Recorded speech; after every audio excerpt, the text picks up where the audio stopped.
Yep. Okay. So today we'll be talking about, so as you know, right, we have been covering few papers in the context of parameter efficient tuning, and probably Laura was covered before. So now we'll be going into some similar lines of work, but which is again like in the direction of parameter efficient tuning, where you, let's say, fine tune your model with minimal compute budget and uh, perform, I would say, uh, as good as bigger models, like of, let's say, relatively much bigger scale, and with just like few parameters basically. So that sort of sets the ground of like what we are going to talk about. And this paper, I would say, like specifically discusses maybe, uh, for example, like if you know, right, like there is another paradigm where, let's say, if you don't want to update the parameters, right, what you do is you just do in context inference, right, where you just show like model some sort of similar task or examples, right, and the model has to like now use that as a guidance factor or as a supervision, right, like to predict the unlabeled example, right, which is passed as an input, right. So that's an in context learning paradigm. And the only difference between parameter efficient fine tuning and in context learning is that in one case you update the actual parameters, and in one case you don't update, and you just like rely on the prompt, like examplers in the prompt, like to provide some sort of implicit supervision. The main issue with in context learning is, right, like if we look at uh, probably like the you need like a good context of it in the examples, right, and the the drawback of this is like, let's say when your contact center is much bigger, right, so your computational cost also increases, right, because ultimately whatever the transformers you have, right, like those the computations are at least square self-attention computation is bounded by uh, big of n square, right, like an n is a sequence n. So as your context sequence keeps on increasing, your attention computation cost increases, as well as memory storage cost also goes up, and this in turn like results in more, maybe like, let's say, a bit more uh, latency as well during the inference. But yeah, that's just to set up the ground. Now let's say when we talk about parameter efficient tuning, right, so typically the initial lines of work which have explored this is primarily we think of adapters, right, and adapters, what they do is they add a bottleneck layers, right, or at least like a small bottleneck modules, right, at each uh, like a layer, right? Like the transformer layer. And the goal of this bottleneck layer adapters is to basically transform the inputs, the the embeddings, right, or the representations that you get, right, to course correct or basically adapt to a certain task while freezing the entire network. Similarly, there have been other ways as well of how you do this. So one prominent way other than adapters is prompt tuning, where let's say you just like learn this task specific vectors and you guide your model to do the task. And there are many more other methods, such as like you maybe do a sparse update, right? So like instead of like doing the entire fine tuning or like updating all the gradients, what you do is you find out which neurons are activated, right? Like based on some influence method or influence estimation, right? Like maybe one of the methods you can think of is Fisher, right? So you find out Fisher metrics, like, and then basically update the gradients for those. So there are like I think there's few methods which try to like explore in the direction of parameter efficient fine tuning, or I would say more general efficient NLP, like, to be broadly speaking. So the current work, that is IA3, right? It it also is very similar in this lines, but with another advantage where or a distinction where the authors actually do in few short fine tuning rather than just like the standard fine tuning with one example. So that's the difference, and the way they propose like the architectural differences or changes, the amount of parameters that you update or like tune, right, is relatively very small compared to the existing approaches. We'll see this like in a while, and this is what they call it as IA3. And in this case, the high level idea is that they scale the activations that are there. So let's say in query key values, right? Like they scale the activations as well as the other than this, like in the feed forward network as well. We'll look into this like more briefly and detail, I think, later on. And yeah, feel free to interrupt in case of any questions or any comments or any clarifications. And in this, all the experiments like that are used in or like we see, let's say, reported in this paper, right? Like those are based on T0 model. So T0 model is a I would say like a model based on T5, where it was like further pre-trained with a mixture, uh, multitask mixtures like data set, like, in a way. And they tried on Raft. It is a benchmark for classification, few shot classification, and they achieved they beat this, superhuman performance, and also like they are state of the art. So that's there. And just to give you context, like let's say why even parameter efficient like we see fine tuning works, right? Because if you look at it in most of the pre-trained language models, right, they are trained on like large amount of text, right? So this sort of pre-training in a way improves the data efficiency, right? Like when you do fine tuning, because your like pre-trained checkpoint that you have, right? Like it is often assumed that it kind of like let's say inherits most of the knowledge, right? Like that is needed or intended to do the task. You are just like making, let's say, or at least guiding a model or doing very minor course correction, right, in trying to case. So typical paradigm is transfer learning, where let's say you take out a pre-trained model, you use it like as a good initialization checkpoint, and then fine tune the same model on a downstream task of your interest. And in context learning, if we look at right very high level examples, right? So what it does is like you let's say provide some sort of examples, similar examples, right? Like a few in the form of prompts, and prompts can be collection of input output pairs with let's say in natural language form, and uh, after like let's say few examples of input output, you have like one example which is unlabeled, and you expect your model to basically do a prediction for the same. So like your few short, like the value of shots basically determine the number of examples. So like we usually also call it as k short, like prompting or whatever you can think of. So k refers to the number of examples in the prompt. 30%. I think this is already covered. Yeah, before we visit this, let me cover a few more things that I would like to go over. Yeah, so this is an example of, let's say, a four-shot prompt, right, that you would expect, like, or at least the prompt your model to. So, for example, please unscramble the letters into a word and write that word. And you provide four examples, like with input and output, and you ask the fifth example, in this case, to the model, and it has to do like predict the answer. So, for in this context of, yeah, sorry, go on, Ishwarya. No, no, no. Go ahead. Go ahead. Okay. Yep. So in this context, or at least like the line of work paper, specifically restricting to paper, the most of the tasks I think are carried out on classification in this setting. So if you like consider classification, there would be some labels that you would have to assign for like the task. So maybe it'd be sentiment analysis, like where you have positive and negative, like sentiment, or maybe some sort of classification task other than that as well. Okay. Yeah. So one more thing is right, like let's say when you do this in context prompting as well, right? Typically, like let's say the order of examples also play a very heavy role, right? Like in the model's prediction, you would intuitively think that let's say the examples which are more relevant, right, to the actual task, or the input example that you want, uh, let's say that you want your model to predict, right? Like your actual most influential examples should be closer to those examples, right, in the context.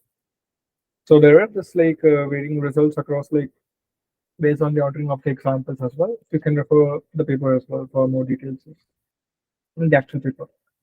And similarly, there are also other cases where it's more like even if you have examples with like let's say incorrect labels as well, it doesn't matter. and it still gives the, let's say, helps model like answer a particular unlabeled example, like a unlabeled example that you have in the prompt as input, and which makes it a bit more, I would say, at least in our understanding about like in context learning, whether uh, this examples play an influential role or it just provides some structural guidance of model, like about model how to do a prediction or just what sort of input space is expected. Right? And in this case, also, as I mentioned earlier, right, like in context learning is usually like computationally expensive, right?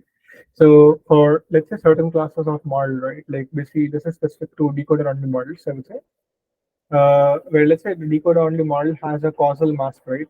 So by causal mask, I mean like, let me- so let's say, for example, right, your input context would be something like this, right? Like the smaller lower triangular matrix that you will have, right? So what you can do is, right, like in this setting, your if your prompt is always going to be the same, right, and your input example for which you want a model prediction keeps on changing, right? So what you can do is simply you can just, let's say, compute this uh, embeddings or at least like the context representation beforehand, right? And as, let's say, new things come up, you can like just update or at least do this. And this is only possible because of this causal mask behavior, right? If, let's say, for the decoder, encoder, decoder merge, right, this is not possible. Why? Because like in that case, it might be completely right, like uh, the matrix that you attain, right? Attention mask matrix is complete, right? So you have to again repeat those computations or anything. So that's like the main advantage or at least some efficiency benefits that you can get for, let's say, decoder only models. But yeah, usually for other classes of models, it's not possible. And apart from that, one more detail that I would like to highlight or at least like point out is just to give you, right, like a measure of how expensive it might be, right? So for example, if you look at GPT-3, right, model, right? So in order to do a 32 short in context learning, right, with 512 tokens per context, it results in about 144 GB of like this query key value computations, like which are cached. So you can imagine like how this becomes expensive as a model grows in terms of depth as well as like the context length as well. So yeah, it's very it grows exponentially, I would say, in a factor like a bit more. So far, any doubts before maybe we start with the actual method, just to like give you the like in terms of what in context learning, what might be the drawbacks or shortcomings in terms of computational efficiency and so on. Any questions before I move forward? Yeah, just one question, I guess. So yeah, as you said, they actually running experiments in this paper regarding the ordering slash examples provided in ICL and all of that, or is this just No, I saying don't. they don't know the exact behavior of how ICL works? No, I don't think they do run in this case. So this paper primarily like investigates parameter efficient fine tuning, right? Like with few short like prompts, right, or at least examples, right? The paper that I think I pointed out, right, like this. Let me- so this Zhao et al.'s paper that is there that actually studies this order of examples and provides some more detailed analysis. And but so far there is no clear understanding on like what sort of like let's say this ordering of examples has a effect has like because in there are few studies which have shown GPT-3 or 3.5 and in that case order doesn't matter. So I don't know if this sort of behavior is specifically restricted to some model capacity or like model behavior as well. Okay. Model. Also, my other question is regarding the um, like the memory used, right? That's Mhm. only directly proportional to the context, the prompt length, right? So like if it doesn't matter exactly what you stick in the prompt, right? If your prompt is 32K tokens or I don't know, 8K tokens, it would all be the same in terms of the amount of memory used, right? So why are they pointing that out as such a issue? Sorry, could you repeat once? Maybe. I was So just saying, like, yep. Sorry, go on. the memory used is just dependent on the prompt length, right? So Mhm. like if you're using a 32K prompt length versus 8 or 4K, it'd all be the same memory, right? Mhm. But yeah, it would be same memory, right? But you have to do it for each example, right? Like if you look at. Isn't I thought my understanding was for in context learning, you just have like, I don't know, 5 or 6 examples in your prompt, right? Yeah, you have five, You six mean you have to do examples in it your per prompt, example? right? So yeah, that's true. You have five or six examples in your prompt, right? But then you have actually a test input as well, right? So however, how many test inputs that you have, right? You have to do this like competition again and again, right? If you look at right, if let's say you don't catch it up, right? And also probably in this case the number of layers that you have, right? Like ultimately your activations you need to still complete the intermediate activations as well, right? So you're still like bounded by the model depth as well, right? Like as the model depth also keeps on increasing, this competition will blow up, right? Does that make sense, or like let me know if I misunderstood this. Hello. Okay. Yeah, sure. I'm just the Yeah. separate main proposed ensemble ICL. A probability that propose model training. Oh, is that what you're saying below it? Instead of Sorry. concatenating the K training examples, they are Yeah. trying to do each example Yeah. individually. Yes, yes. Yeah, this reduces the computational cost, right? Because what they do is they just process one example at a time, right? Window. So if you look at right attention, like even in attention or whatever you have, right? If you take 100 square as opposed to like 10 square 10 times, right? That would be maybe this numbers like computation like might keep on changing, but I'm saying like in usual cases like that would be smaller, right? When you like just compose it or like decompose into smaller examples and then do the computation, right? Wait, okay, wait, one more basic question. When you're doing few shot prompting, you're actually quote unquote training it, right? Because you are providing the input and then you have the output and you kind of like do a training, right? But in So it's not. context learning, you're not actually training anything, right? You're just including it in the prompt and you're evaluating it based off Yeah, of the yeah. example you Yes, yes, provided. yes. Yeah, yeah, that's right. So if that's Yeah. the case, how are you just how does So, that work? How do you do one example at a time if you're just yeah. so you mean like in fine tuning or Yeah, when you're is this few shot in the sense that you're actually training it, or is this just because in context learning you're not actually training anything, right? yeah, So in like context learning is not training, right? It's just like doing this inference, right? Like it's just more of an inference method, right? If you think. yeah, exactly. But in the training, you're actually training the model, right? So the idea is that you do this sort of training at once, right? And then basically, let's say in the final inference mode, right? You don't need all this in context or at least very big context, right? Because you have already adapted your model or at least it like has learned like to like generalize across tasks or like structures, right? At least. So that's sort of like the intuition, right? Like behind why and what's like the trade-off. But I agree definitely in terms of training, you do need to train the model. But you can think of this as very similar to the standard training that cost you might like the cost you might incur, right? Because ultimately, by including more short examples, right, you will be like reducing the number of steps you want to iterate, right? Hmm. Yeah, and in context learning, it's just more like you can think of in context as well, very similar to gradient descent, right? In one step, uh, not exactly, but like there has been one paper, I think, which tries to like study or at least show this thing. I'm not aware about the complete depth, but yeah, it shows or at least it broadly claims that uh, it's very similar to like doing a one step of gradient descent, right? And in context setup, and like that's how like it's the models are like able to learn it better. So like do the task without even training. So that's sort of like yeah, just a side note. Got it. Okay, sounds good. Yeah. So now let me now move forward with this method. So if you look at right, like the overall method is just a left part, and that's sort of very simple method. What they do is they let's say in the query and value computation, right? They just scale up like the intermediate values, the activations that you will get out of that, and again the third step is like doing it also at the intermediate activations of the FFN bottleneck as well.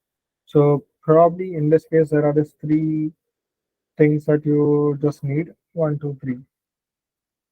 And if you look at, right, like the compared to the original sequence length, right, like since you in multi-head attention, right, you scale down at like context or vectors, right, like to do like n parallel calculations, right, of self-attention, right. We have multi-head setup, so here ultimately the parameter scale still like reduces by a factor, and you just need to learn very few parameters, and you just do it for each layer. So that's sort of the at least the idea. And just to maybe make it the formulation a bit more clear, let me present this as well before we go further. Mm, where is it? Yeah, so now yeah. So what the mathematical formulation is very similar to this one. So let's say you do a element-wise multiplication with the query, like the transform query vectors that you get, and also you do the element-wise multiplication, like the scaling factor with the value transform value vectors as well that you get. So those are the two things. And if you look at the um, amount of parameters that you will, let's say, incur, right? So it is just the more dimension to which it is scaled down, right? So dk, dv, and dff, and this is like for each layer, so you just multiply with the number of layers, and for encoder decoder models this would be twice the factor. So that's like the overall, I would say, the setup, and all the values are initialized with ones in this case, for so that the overall functional, I do not know if like what sort of advantages it might have, but not sure, like haven't found any further details on like why they just go with one and why in random initialization might not work out in this case. So that's one thing probably yeah, I was not able to understand pretty well in this one, but yeah. But in this case, they just set everything to one. Now let's look into another component. Yeah. So apart from this, now there is one more thing in terms of the loss functions, right? So typically, like we have just a standard language modeling loss, right? Uh, so this one is the standard loss, right? That we have, right? That's one. And now they introduce two losses. One is like loss of unlikelihood, which means like let's say I have a wrong answer, right? So I want to like basically let's say reduce the probability of or likelihood of like seeing that answer, right? So that's a component that is added into the signal, and you can think of this as a negative example or some counterfactuals, right? You can map it out. And the next is like a length normalized loss as well that we include in this one. So those are the two uh, losses, and like yeah, this is like it is a high level idea. So far, any doubts or any like questions with respect to the uh, high level idea, or it is like how the parameters are injected and what sort of are learnable and what are not. Is it going to go like what exactly are each of these loss functions? Is Yeah, it yeah, going to yeah. I will cover that. Yep. No. Let's see. Yeah, before that. So if you look at right the standard loss that we have, right, like so that's a cross entropy loss, which is like the negative. You want to minimize the negative log likelihood of like seeing the sequence, right, or next word given the context, right. That's the case, and you normalize by the length of the sequence basically in this case. So now, like the another loss is like an unlikelihood loss, right? So typically, what we have, right? Like let's say you can think of this as very similar to classification or like some sort of contrastive way, right? So let's say you are given some options, right, and you want to eliminate or at least like reduce the likelihood of those options, right? But this is where like more of like a ranking or like similar to ranking, right? So this is where this loss comes in handy, and there have been like I think recently probably few literature which have shown that this sort of likelihood helps better, and specifically this I think initially it was proposed for mass language modeling, where let's say you see, right, like BERT and all models, right? So those are trained with a just denoising objective, right? And those are not very sensitive to negations. So like that's where this loss I think was I think found to be very effective. But essentially it does is like reduces the likelihood of my incorrect answer, right? So I would want, let's say in this one, right, this term to be very high, right? Sorry, lower, right? So ultimately one minus lower. So my loss would be like log should go if my probability is zero, right? So log of one would be zero, so which means my loss is the minimum at like that point, right? So I want this particular term to be as small as possible. So that's what this loss is trying to induce. One more loss. Are they proposing that this is good in general for training just, language models? Ah, yes, I think yeah. So this Why is are they like why would this be more useful in this scenario than yeah, like because so I don't know, skimming it, it says that it yeah. seems that this is better in general. Is that true? Were they able to show that or? So I think main argument, or let's say, as per my understanding, right, this won't be possible when you let's say consider like a language modeling objective, right? Like sorry, like pre-training, right? Because ultimately, the way you pick out the sequences might have very prominent role, right? This like, but that is also possible. But I have not seen any like work which does especially in pre-training or at least to a scale or extent I've seen. Like people usually try this sort of losses in fine-tuning space or where like let's say the problems are more classification or ranking based problems, right? Where let's say you want to like let's say but I don't they don't try explicitly this differences. There are some ablations which do like let's say indicate what happens when you add like each of these components and when you combine all of this together. But yeah, I don't think there's any good like yeah like study they do apart from that. Yeah, this is odd because there's nothing inherent about this being a multiple choice or ranking based thing, right? It's just Mhm. yeah. I think in this case their choice is primarily I think like due to the rank classification, right? Like that they use, right? So for those like problems, this loss is found to be much more useful, right? So that's how their like choices stem like from this, I think. Sorry, what's the rank classification? Is that some task that they're evaluating on or what? Yeah, yeah. Yeah. So what they do is like I'll talk about that, but just to give you, what they do is like when you have this outputs, right? What they do is like they calculate the likelihood, right, of each particular. So like you have given multiple choices, right? You just like calculate the likelihood of each answer, right, given the context, right? And you rank it, right? So it's kind of very suitable for those sort of losses, like sorry, task or evaluation, which is why they introduced this as a into their training. But I don't know if specifically if you don't include this, how much benefit or how much like advantage disadvantage you have. But I've seen this to be working well in general based on what the one or two people have read, unlike your training. Mm. Okay. Because you are calibrating the model in both directions, right? Like you want your let's say the best answer to be also the so what you're doing is you're just How creating does it your not over penalize, right? Because for most just sequence completion tasks, it's not like there's you want a strong penalty first. There, like it's hard to say that whatever sequence is provided is the ultimate only solution, right? So it feels like that might yeah, that's like true. I don't know. I agree that is true. Yeah, you're just like doing some sort of bound adjustment, right? Where you're just pushing the bounds, but you're not definitely saying that this is the best or this is not the best, right? So yeah, it's Yeah, interesting. another yeah. Yeah, it So just seems like it's a bit tangential to the paper. Like the yeah, yeah. paper is really trying to improve Yeah, this. it's kind of I would say the main idea of the paper was like those three learn vectors that you had. This is just to add extra losses and like basically from existing literature to maybe further improve the things. Like that's the difference. Like, Okay, okay, that's but fair. that's not like the primary like focus of the paper as well. Like I would say. Yeah, that makes sense. Apart from that, they also have a length normalization loss. So which tries to like let's say add some sort of constraints bound based on the length right that you have.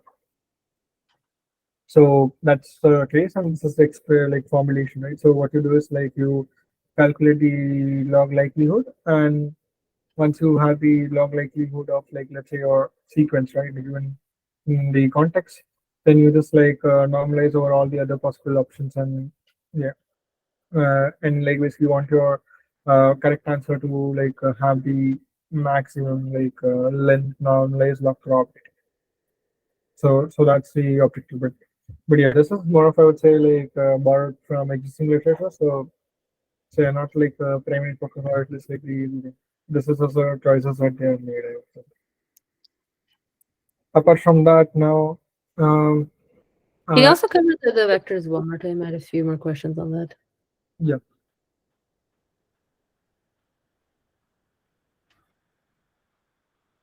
maybe I will erase But this. these are the only Yep. those are the only things that it's learning, right? Is that right?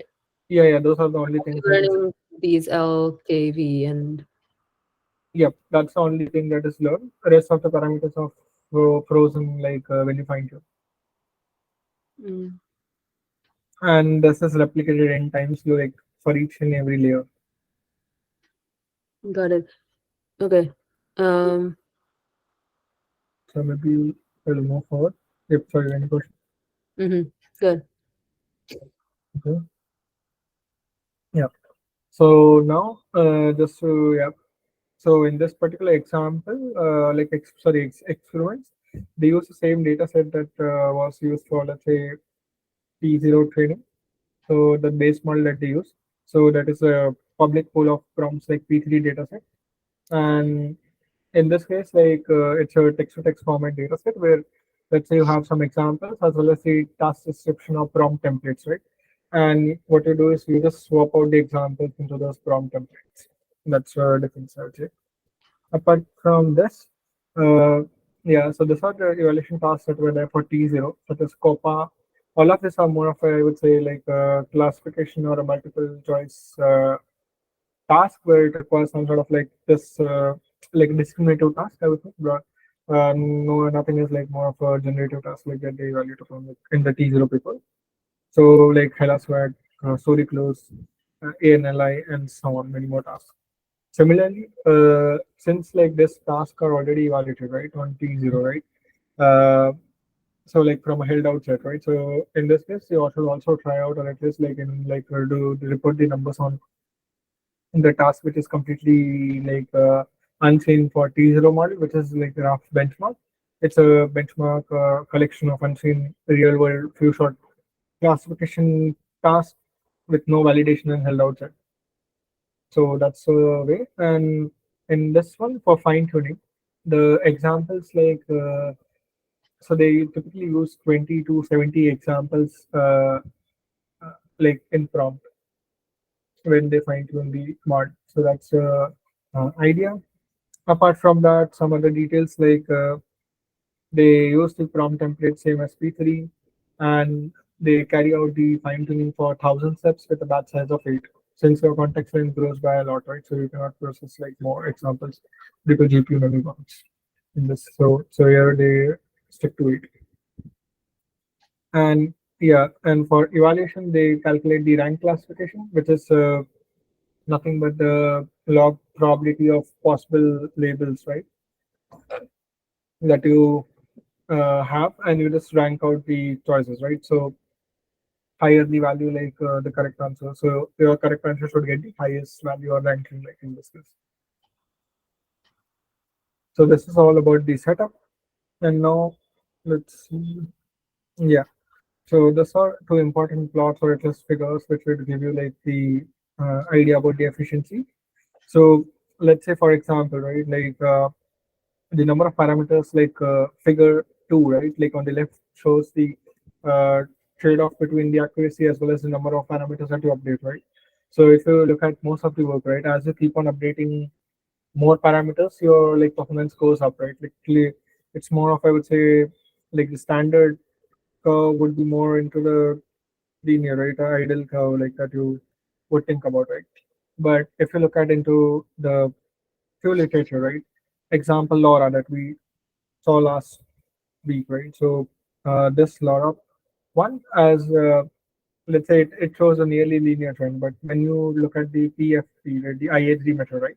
In this case, you can see that with very minimal parameter updates, also you are able to still outperform, and this leads to a more of exponential probably performance increase in this case with this rate. And this is more of you can think of. Let me get it out. Yeah, go on. So this is that 0.01 percentage of parameters are updated Yeah, in PFT. yeah. Yeah. So 0.01 is like we see the like within the parameters that the model has, right? You just update only this number of parameters. So this parameters like the percentage updates that you have, right? Those are bounded by or at least like with respect to the model size that they operate on. But it gives a relative scale idea, right? Like how much, like let's say, typically like improvements you see with like the amount of update that you. This means most of the parameters would stay one because you have initialized it with one. Which one? No, no. This is like the percentage of parameters that are updated, right? This are with respect to the network, total network, right? So I take out the network, right? So I freeze out Mm-hmm. the parameters within that network and I add this adapters or like similar to this, right? Mm-hmm. IA3 parameters. So out of the entire network, right? Let's say it's transformer, right? If it's a 400 million parameter model, right? I just include this or introduce this query key, sorry, key values and like FFN learn vectors, right? So overall, the amount of parameters now I will need to learn is just 0.001% of the total parameters of the model, not necessarily the parameters of the The new parameters you are saying, yeah, the new parameter is the total number of new parameters is 0.01% of yeah, total the number of total new parameters parameters. are 0.01% of the total model parameters. Yeah, yeah. So it does not like say that you don't update all the like basically most of the parameters, but it just Mm-hmm. gives you estimate of how much like you need to update compared to the total model that you are operating. Understood. So this is one. Apart from that, if you look at the figure three, it gives you an estimate of the flops, for example, versus accuracy. So let's say for particular models, like how much computation like I need to do, right, for each example, and what's my accuracy rate. So typically in the PFT, like the IA3, right, if you look at the flop, for example, is relatively smaller or cheaper because like you're literally having this uh, scaling at the attention, right? Like component, and this is very small, right? Because of like these dimension reduction, right? In terms of like when composing into multi-head compared to other parameters where you actually need to operate on the full one, full let's say representation, right? Like if you look at adapters or any other specific example. Uh, Now in this one, uh, so also like there have been some work where let's say people have shown, right, like when you let's say do this prompt tuning, right, when you fine tune the model like with the prompt tuning setup for a while and then basically like fine tune on the actual downstream task, you get a better performance. So based on the existing literature here also in this work, authors like pre-trained on the IA3 parameters that are introduced on the same data set that was used for T0 training, like same multitask mixture, and like for thousands, 100K steps. And once the fine tuning is pre-training is done, then they fine tune the model on the individual downstream tasks. So that's sort of the difference, I would say, like compared to maybe few works, but yeah. Yeah. And apart from that, yeah. So this is more important now, the table, right? So if you look at the Wait, table, one quick question. So in the chart above, it says that the IA3 is less parameters tuned and higher performance than LoRa. mhm, Is the issue just harder to implement? which one? LoRa is definitely, I think, a lot more popular than IA3. Is it just that IA3 is harder to like, I don't know, No, I don't implement? think it's harder to implement, right? Because ultimately, you just need like one additional computation into the graph, right? Like, or I don't think it's like harder, but maybe it's kind of Less intuitive? maybe I yeah, think less it's intuitive, I would say, or otherwise, it Laura came out a bit wild, right? Like compared to this paper, right? So like it has gained more traction. But now people are also trying out IA3 as well. And I think, Really? sorry, Oh, I don't know. So you're saying PEFT came out after Laura? yes, this one came after Laura, I guess. Oh. Yeah. So all of them, like, yeah, now like people are more so with like I would say added support for this component, like let's say as a pluggable player, like plug and play component into the model, right? Like similar to parameter efficient tuning library, like PEFT library by Hugging Face as well, right? Now this might become more popular and all. So yeah, but I think initially Laura was more popular, so definitely, and nowadays also it's like yeah. But I Got it. don't see any like significant challenge in terms of implementation. It's very straightforward, I would say. Okay, good. Yeah. I think the only difference if you look at in LoRa and this, right, you don't do I think in like LoRa this pre-training component, right? So maybe that might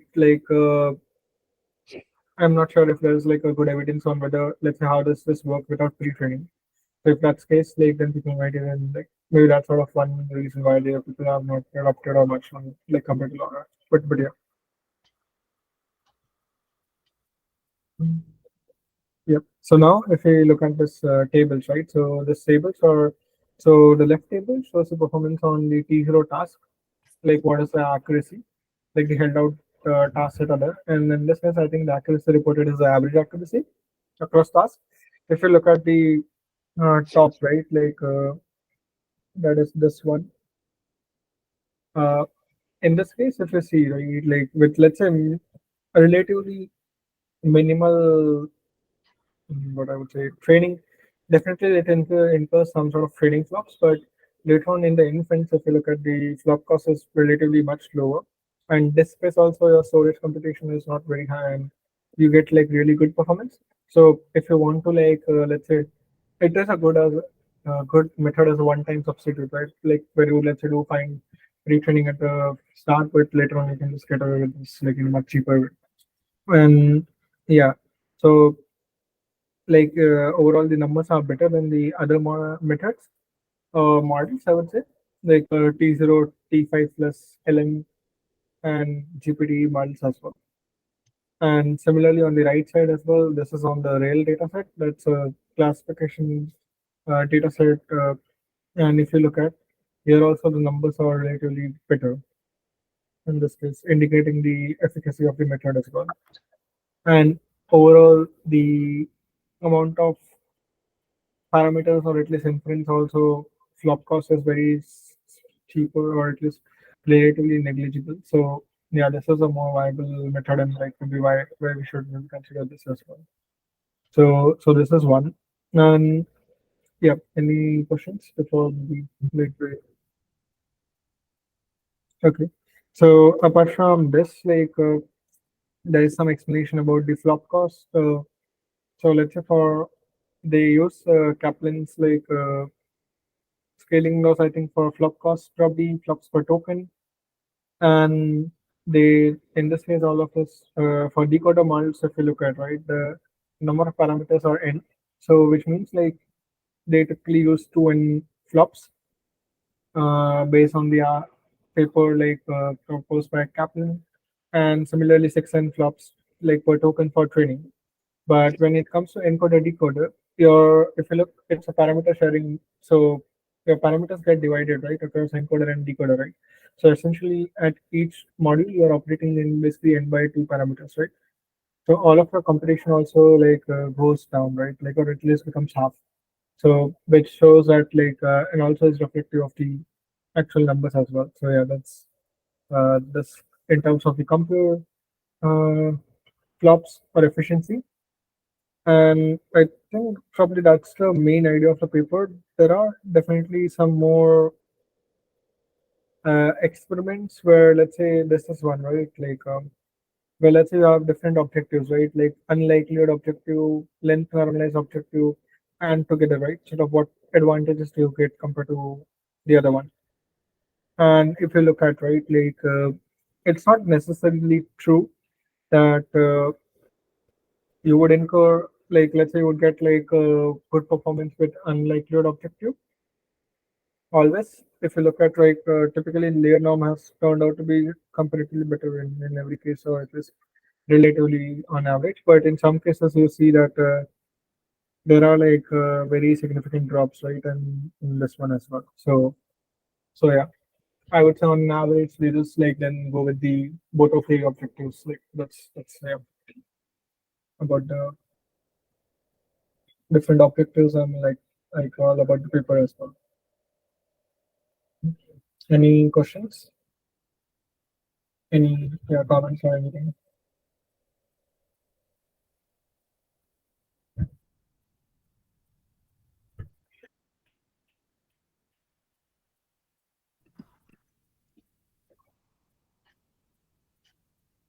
Can you give a brief summary of the tasks? What are story, close, winograd, each of those? So I think Vinogrand is pronoun co-reference task.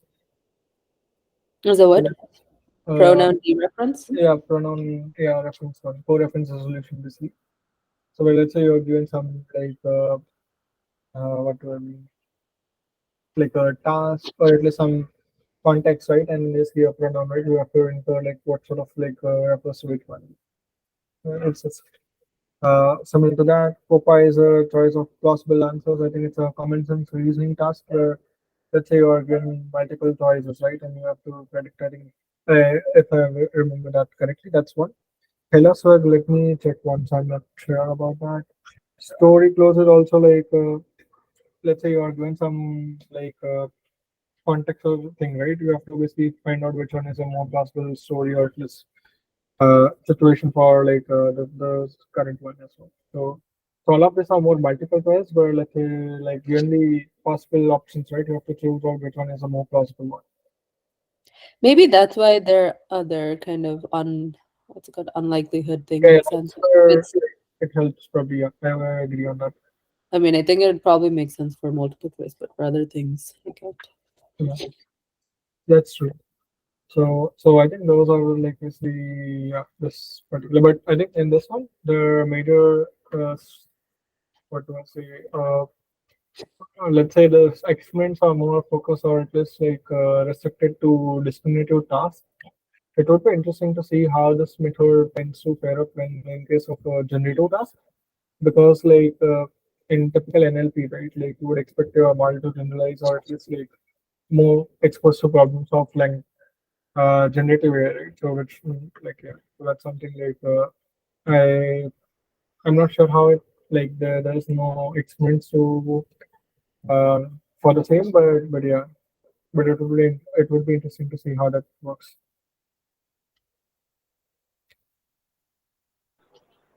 One thing is, I think the difference between LoRa and this is that they have also introduced these weight matrices in between of some fully connected layer, and not just changing the attention matrices. Yep. Right? The third matrix that they have introduced, Yeah. the weights. Yeah. I think if I Also, remember correctly, like Laura is nothing but like introduces a low rank matrix, right, of the same overall original matrix and like uses those as a way of adapter components, right, and updates those, right. So like and also, is it possible that? So what I'm thinking is that the reason, first of all, they have initialized it with one is that uh, they might want to change only certain subspaces of the weight matrices or the embeddings that are getting generated after the attention, right? And only small number of parameters of these eyes are getting updated and getting changed from one to some other I think main reason real number. why they set this into one is right.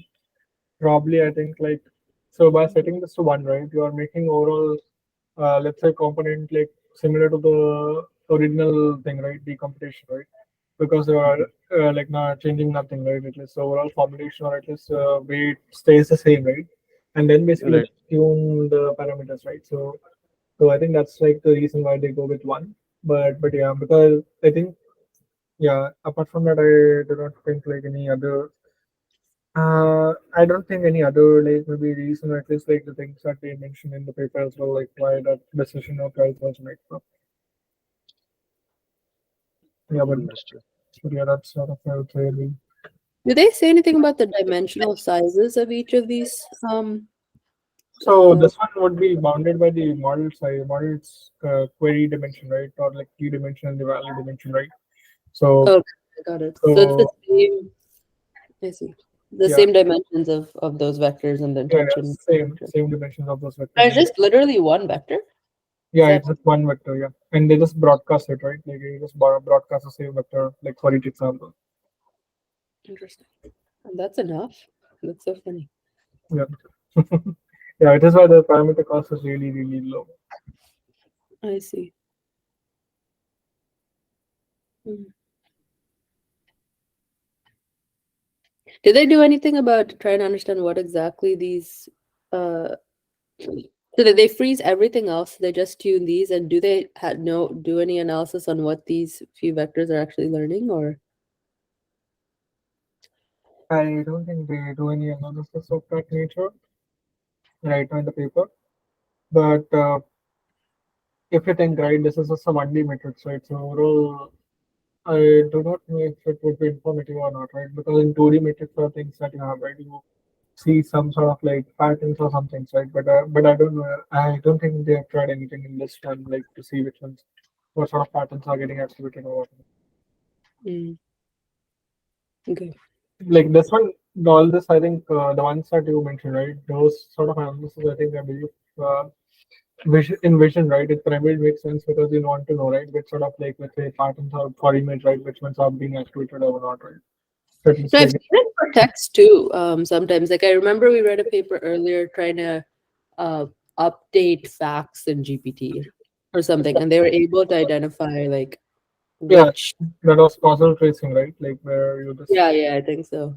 yeah. But I think in that case, the causal tracing, they probably like just find the neuron level buds, right? Like for each, let's say Marl and neuron, right? Which particular neurons are more important or which are not, right? So it's more like a factor of gradient, right? Like if I tune my gradients, how my basically output prediction is going to change, right? So that's how they were able to measure estimate, right? Mm-hmm.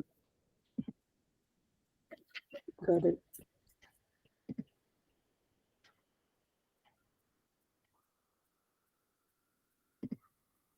So I think this was about IA3. So yeah, I think any questions, anything? Yeah.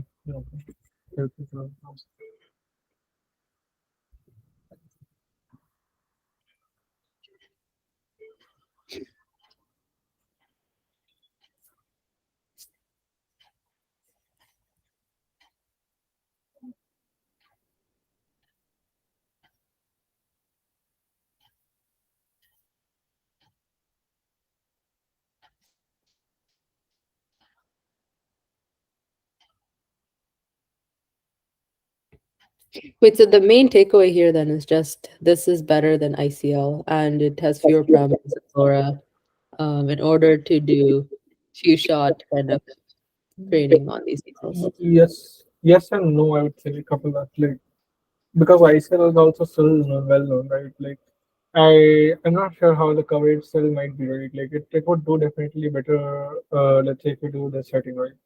But will it like able to generalize across any tasks? Maybe yes, maybe not. But later on, I don't know if like uh,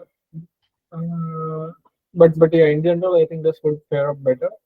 But I'm not sure in the inference if they actually pass like prompted examples or not. Like so, in the inference of they just use later on one example like for like a case, and probably this might not work well.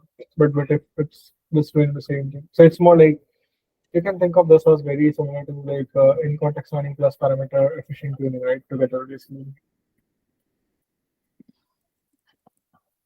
I see. Okay.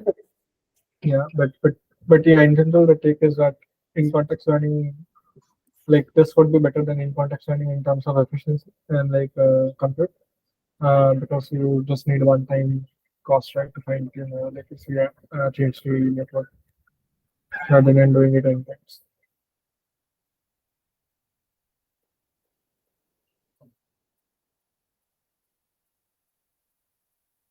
So yeah.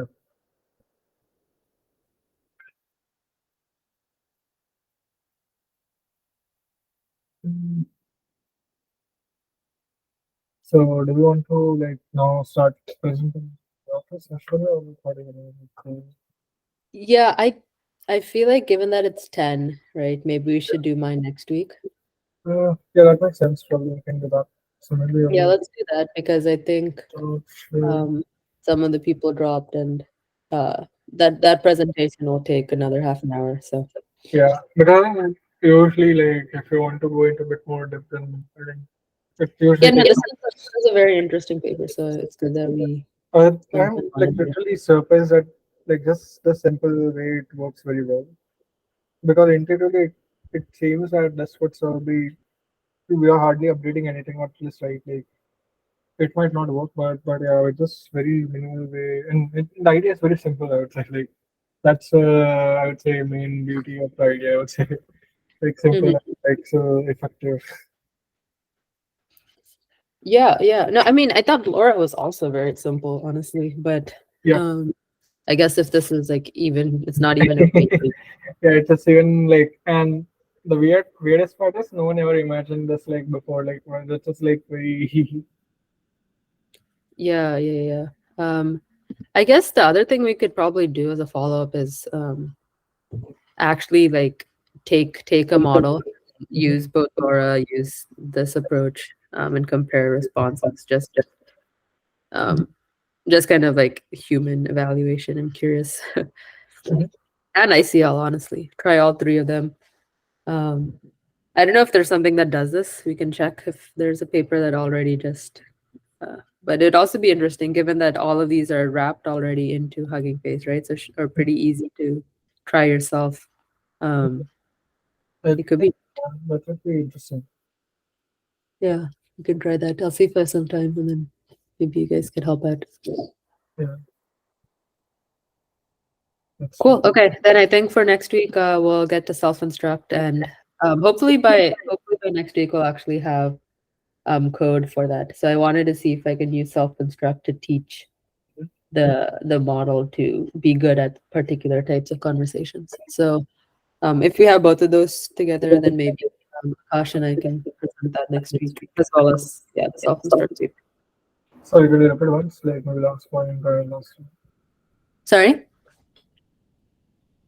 So could you repeat the last point? I think there was some echo on my end, so I didn't hear it properly. Oh, okay, okay, okay. No worries, no worries. Yeah, as I said, I'll present self-instruct, and I think we're also trying to demo or like test out using self-instruct to teach the model to be better at like one type of conversation, right? So trying to see if you can, because the whole purpose of self-instruct is trying to augment or self-create human instruction data so that it's good at doing different like trying to essentially create the data set that trained instruct GPT but without the hundreds of human annotators. um, so I want to see how easy it is to do that for like a very specific domain of conversation, and see how. Yeah, I think that's the main thing. So we'll try to get that, running and tested, and then we can also present the paper. Oh, that sounds good. Cool. Yeah. So yeah, I'll do that. I think Akash wants to help, so I will present that next week. Mm-hmm. Cool. Thanks, Jay. That was really good presentation. Okay. Okay. Thanks, Bye, man. guys. Bye. Bye. Okay. See you next week. Bye.